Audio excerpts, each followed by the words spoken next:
Hey, this is Steve, and I've been around death scenes long enough to know this. Not everything that looks controlled is controlled. And right now, there's a growing national debate about one police tactic, the pit maneuver, or what some agencies call TVI, or Tactical Vehicle Intervention. Same thing, just a different name. What that means in plain terms is an officer uses their vehicle to intentionally strike another moving vehicle to force it to spin or stop. That's not opinion, that's the tactic. Law enforcement will tell you this is about ending pursuits quickly to reduce overall risk, and that's a legitimate goal because pursuits are dangerous. According to the federal COPS office and the Police Executive Research Forum, hundreds of fatal crashes each year are tied to police pursuits, so nobody serious is arguing that chases are safe. They are not. But here's where the controversy begins. That same federal guidance describes pit maneuvers as high risk and controversial. It also makes clear there is no solid research establishing safe speeds, safe vehicle types, or safe conditions for using the tactic. There is no national consensus on when this maneuver is safe. Now consider how most pursuits actually start.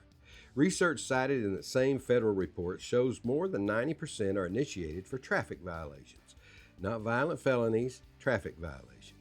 So a nonviolent situation can escalate into a pursuit and then into an intentional vehicle strike. We're seeing this debate play out right here in Arkansas. According to reporting by the Arkansas Times, the Arkansas State Police have continued using pit maneuvers even as concerns grow over injuries and deaths tied to those pursuits. There have been documented incidents where pit was used in situations that were not clearly violent in nature. One widely reported case, also covered nationally by The Guardian, involved a driver trying to reach medical care who slowed down but did not immediately stop.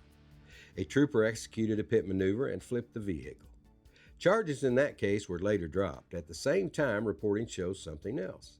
As noted in both the Arkansas Times coverage and national reporting, total pursuits have gone down in some periods, but the use of pit maneuvers to end those pursuits has increased.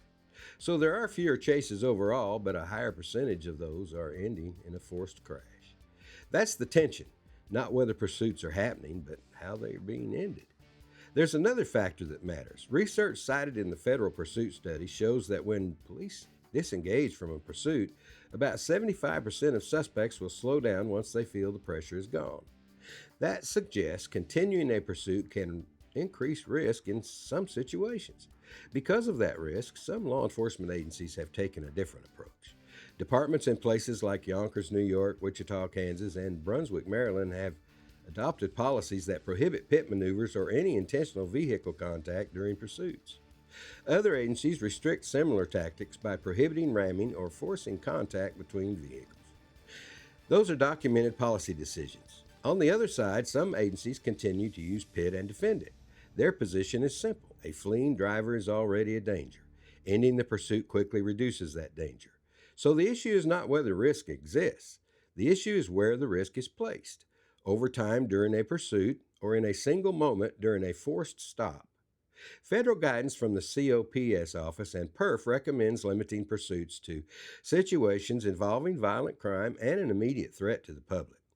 That reduces the number of high-risk events to begin with.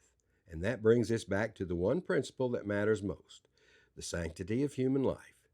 That same federal guidance makes clear that this should be the North Star for pursuit policy.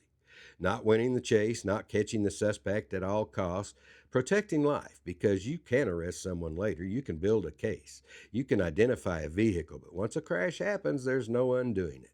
So the real question is not whether pit maneuvers work, the real question is, when they work, who absorbs the risk? This is Steve Nawojczyk, the 501 Coroner. Remember, truth is not negotiable.